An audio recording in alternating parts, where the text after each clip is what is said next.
TNI, BBPA, BPBD, pemerintah daerah sudah bersama-sama untuk melakukan pemadaman api. Jadi saya melihat di sini sudah padam dengan asap, tapi karena lahannya kabut harus tetap dilakukan pendinginan supaya yang di bawah ini juga padam. Jangan atasnya padam, bawahnya nggak padam.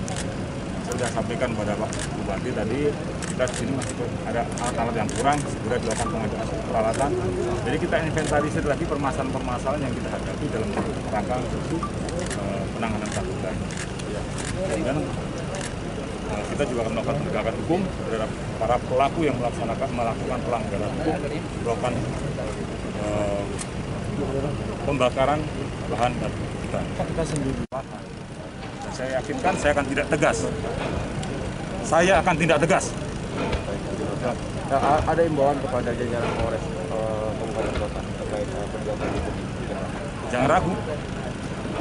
Siapapun juga yang melanggar hukum, sepanjang kita untuk kepentingan masyarakat, ingat, sepanjang untuk kepentingan masyarakat, kepentingan anak cucu kita, dalam rangka melestarikan hutan, jangan ragu, jangan takut, jangan mundur, tabrak, ya.